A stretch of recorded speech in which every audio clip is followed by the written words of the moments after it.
When confronted with blatant NASA lies and obvious globe inconsistencies, the number one most common, frequently asked question is undoubtedly, but why would anyone lie about the shape of the Earth? For what purpose would there be a multi-generational, worldwide conspiracy to cover up the truth of our home? Why would NASA spend billions of dollars building rockets just to prank the population about outer space? What on earth would be the point of hiding the flat Earth? To begin with, almost anyone being asked this question is not directly involved in creating or maintaining the lie, so insisting a definitive answer of motive from completely uninvolved parties is impossible. When someone tells a lie, their motives for doing so and their true inner purposes are known to them alone. People being lied to can attempt to deduce and guess at the reasons for a liar's actions, but ultimately that information can only be revealed by the liars themselves. We flat earthers are not the malefactors in this situation, so we simply cannot adequately answer such a question without being inside the minds of the culprits. It should be obvious that asking uninvolved parties about the inner motives of other people is a fruitless and impossible endeavor. So why then is this universally the number one most common frequently asked question right after someone identifies a flat earther? The query is almost always accompanied by a smirk, a sneer, an eye roll, or outright laughter, and this gives away the underlying intention of asking. The majority of people asking this question have not actually done any research into the subject, and know full well that uninvolved parties cannot provide another's motive. Therefore, this knee-jerk phrase, "but why would they lie," so commonly repeated, is much more so a snarky defense mechanism than a genuine question. Incessantly asking why the world's governments would lie without first doing your due diligence in researching the endless evidence and experiments proving that they most certainly are lying is like coming upon a bloody homicidal crime scene with your eyes closed and refusing to believe it happened because you cannot fathom the perpetrator's motive, and until someone offers up a reason suitable to your subjective sensibilities, only then might you open your eyes and investigate the obvious murder. Flat earthers are like senior detectives on the crime scene, collecting evidence, taking photographs, and cataloging proofs, while ignorant globe defenders act like smug rookies, rocking up late and claiming we are looking in the wrong place. So flat earthers cannot be expected to give definitive, conclusive answers to this inappropriately directed question, but we can attempt to deduce and guess what the reason or reasons may be. As for the specific question of why would NASA and other government space agencies spend billions of dollars on this deception, it should be noted that these organizations are funded by money taken from the pockets of taxpayers in their respective countries. In other words, these government space agencies are annually freely receiving billions of dollars that their populations are forced to pay them. NASA alone received $24 billion of American taxpayer money in 2022, which amounts to over $65 million every single day. That makes NASA and other government space agencies among the biggest black-budget black holes in existence, sucking in trillions of dollars over the decades just to give us a bunch of rockets launched into the ocean and CGI cartoons on television. Maintaining the illusion is comparatively cheap, so rather than being some unrealistically expensive enterprise, it is actually an incredibly lucrative and profitable scam. Beyond simply being a productive moneymaker, however, the entire concept of outer space, along with the globe Earth and the so-called Big Bang, has created and promoted a nihilistic, materialist worldview where any idea of God or intelligent design is removed and replaced with random, haphazard coincidence. Instead of humans being purposefully created by a purposeful creator, instead of Earth being intelligently designed by an intelligent designer, we are told that life, nature, and everything else was all brought into existence for nothing and by accident. We are told that before time, space, matter, consciousness, intelligence, and life, that there was absolutely nothing. Then, in an instant, and for no reason at all, the nothingness exploded.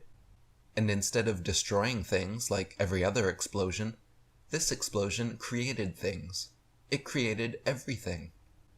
The nothingness explosion somehow created space, time, and all matter in the universe by ejaculating this creationary explosive primordial soup, and the debris shooting outwards at 670 million miles per hour for over 14 billion years finally culminated to create you. First, some of the more gaseous nothing came together forming suns and stars. Then solid pieces of the nothing came together forming planets and moons. Then the nothing turned hydrogen and oxygen came together forming water on the nothing planet Earth, out of which single-celled living organisms magically appeared, got to work dividing and multiplying into multi-celled conscious organisms, which multiplied and divided, mutated and morphed into various forms of sea life, which adapted and evolved and crawled onto land, replaced gills with lungs, lost tails, grew opposable thumbs, and started grasping at straws like this ridiculous nihilistic notion of Big Bang evolution. This anti-God, anti-spiritual, materialist theory of evolution is taught as gospel truth in schools worldwide, and has been staunchly protected by the infallibility of science for over 150 years. But in actual fact, just as science has failed to find one true, valid proof that Earth is a ball spinning around the sun, scientists have failed to discover a single piece of evidence that the material world is truly a product of blind chance evolution. Children are still taught, however, that we came from nothing, for no reason, and that one day in the future the sun will burn up, killing us all and destroying everything we built. This fatalistic, nihilistic, materialist creation and destruction story has fabricated a veritable atheistic religion that masquerades as scientific truth. By removing Earth from the stationary center of the universe, they have moved us physically and metaphysically from a place of supreme importance to one of complete indifference. If Earth is the center of all creation, then that denotes a special significance to our home, and to us, the most intelligent of the intelligent designer's designs. But if Earth is just one of billions of planets revolving around billions of stars in billions of galaxies, then the ideas of God, creation, and a specific purpose for human existence become highly implausible. This atheistic, nihilistic, materialist paradigm spiritually crushes the believer, while simultaneously bolstering and emboldening their egos, because if they have no higher purpose, everyone is just an accident, and everything will end when the sun burns up. The only thing that really matters in life is me, myself, and I. Through indoctrination into this anti-spiritual religion, believers lose faith in anything beyond the material world, and become material boys and girls, malleable, selfish, hedonistic consumers. This then becomes fertile ground for further deceptions, as people uprooted from their true beginnings and given false bearings can be led anywhere. Two places we are clearly not being led by this globe deception, however, are Antarctica and the North Pole. These two locations hold inherent significance in the flat Earth model of the cosmos, because Antarctica is the elevated outer rim encompassing and extending around all the other continents, while the North Pole is the center point of the world where all compasses point, and directly below Polaris, the only stationary star in the sky. But by turning our Earth plane into a planet tilted on its axis, this has effectively nullified any inherent special significance to Antarctica or the North Pole. On a globe, all locations hold equal importance, so the North Pole is no longer central, and Antarctica is just a small ice continent at the bottom of the ball. Interestingly enough, ancient world maps from before the globe deception took hold actually featured extra lands in both areas. The North Pole was home to a magnetic lodestone mountain called Mount Meru, surrounded by an encircling whirlpool, 4 distinct island continents, and separated by 4 rivers. These lands were even said to be inhabited by giants and pygmies in the notes of Gerardus Mercator's own map, as well as the testimonies of many ancient explorers, cartographers, and historians, including Pytheas, Strabo, Pliny the Elder, St. Brandon, Adam of Bremen, Paul the Deacon, Gerald of Wales, Nicholas de Lin, Jacobus Snoyen, Anthony Jenkinson, Johannes Ruisch, and Olaus Magnus, just to name a few.